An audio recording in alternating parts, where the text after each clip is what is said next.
Good morning সবাইকে। আপনারা কেমন আছেন? আশা করি ভালো আছেন। আমিও ভালো আছি। রত্না ব্লগকে অনেক অনেক ভালোবাসা, অনেক অনেক স্বাগত। আজকে একটা নতুন ব্লগে সবাইকে স্বাগত।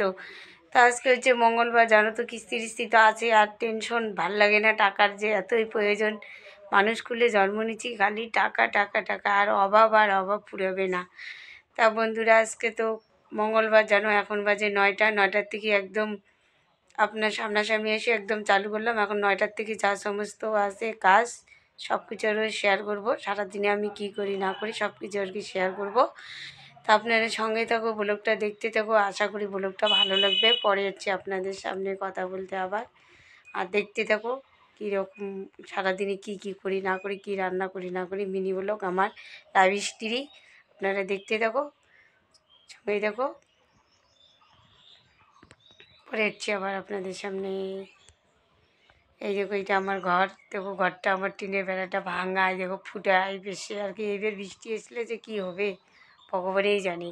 আর ভগবানটা যে এইরকমই, গরিবের কোনো দিনও ভগবান নাই। ভগবান আছে বড় লোকের, গরিবের নাই।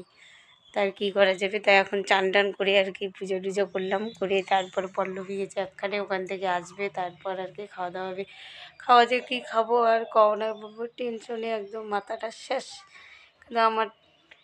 কিন্তু গরিব মানুষের এইটাই হয়। কিন্তু তোমাদের দাদাভাই তো বাইরে থাকে, তোমার দাদাভাই যদি বাড়িতে থাকে তবু একটা হয়, কিন্তু উনি বাইরে থাকে। এই ঠিকাদার টাকা দেয়, এই টাকা দেয় না, এই পরিস্থিতি।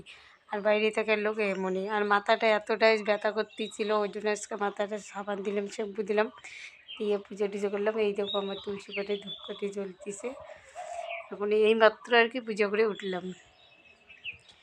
আজকে আবার এক জায়গায় করা হচ্ছে। আর এই বেশি দেখো বাসন টাসন মেজে একে ডাইনিংয়ের উপরে রাখছি, আর কোনো কাজ করিনি। আর এই যে তুলসী পাটে এখনও পুজো হচ্ছে। আর এই যে ঘরের দরজাগুলো যে মোছা লাগে, এগুলোই মুছছি। আমাদের হিন্দু মানুষের যেটা নিয়ম সেটাই আর কি করা হয়েছে। তা বন্ধুরা, শুরুতেই অনেক কথা বললাম, যাক আর বক বক না করে পরে হচ্ছে একদম আপনাদের সামনে আসুক পল্লবী, তারপর আসছি। রান্নাঘরে আসলাম। রান্নাঘরে এসে আর কি কী করবো, কত চা করব, একটু আর কি চা করে খাওয়া লাগবে। চা না করলে আর কি মাথাটা ব্যথা করতেছে, ওই জন্য কী করলাম, চা করবো। এখন এই যে 5 মিনিট করে জল দিচ্ছি অল্প একটু, একজন মানুষের চা। আর এই যে এইটা দুধের প্যাকেট আছে, কালকে নিয়ে যাচ্ছিলাম গ্যাসের লাইটারটা,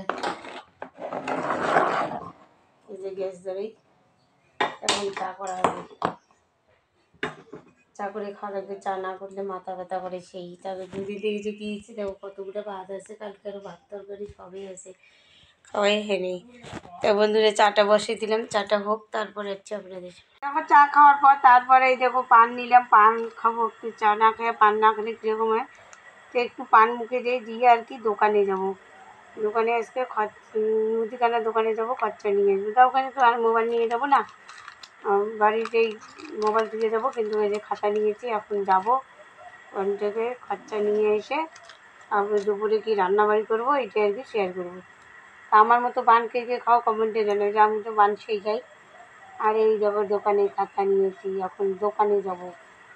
ওদের ওখানেও খাতা আছে, আমার কাছেও খাতা আছে। তা খাতা ছেড়ে তো আর খরচা দিবে না, ওর জন্য খাতা নিয়ে যাই। তা বন্ধুরা, এই দেখো দোকান থেকে এসে তারপর হঠাৎ করে আর কি মানে মাথা ব্যথা করা চালু করলে, তারপর আর রান্নাবাড়ি কিছুই করলাম না। এই দেখো এখানে একদমই শুয়ে পড়ছি, ব্ল্যাঙ্কেট গায়ে দিয়ে শুয়ে পড়ছি, মাথাটা অতিরিক্ত ব্যথা করতে। দেখো মাথা ব্যথা করতেছে, এখন ওই দেখো কম্বল গায়ে দিয়ে শুয়েছি। দোকান থেকে আসার পর তারপরে একদম এসে মাথা ব্যথা। তারপরে গিয়ে পল্লবী ডাক্তারের কাছ থেকে ওষুধ নিয়ে আসলো, মাথা ব্যথার ট্যাবলেট। মাথা ব্যথার ট্যাবলেট খাওয়ালো, খাওয়ার পর একটু আর কি কমছে। তারপরে দেখো এখনও শুয়েছি, উঠবো এখন। এখন কিন্তু সন্ধ্যা লাগছে, সারাদিনে রান্নাবাড়িও করা হয়নি, খাওয়াও হয়নি। এইটাই হচ্ছে আজকে সমস্যা। তারপরে যে ভিডিওটা এখানেই শেষ করব, ভিডিওটা আর বড় করব না। ভিডিওটা যদি ভালো লাগে লাইক কমেন্ট শেয়ার করে দিও। আর আমার চ্যানেলে নতুন বন্ধু থাকলে চ্যানেলটা সাবস্ক্রাইব করে দিয়ে আমাদের পাশে দেখো। আর এই দেখো আমার পল্লবী রানীও আছে আমার কাছে। আর এই যে মাথার এগলে ব্যথা করে, আর এই যে এগলে ব্যথা, সেই মাথায় ব্যথা যন্ত্রণা ধরছে, রোগ একটা ধরিয়েছে।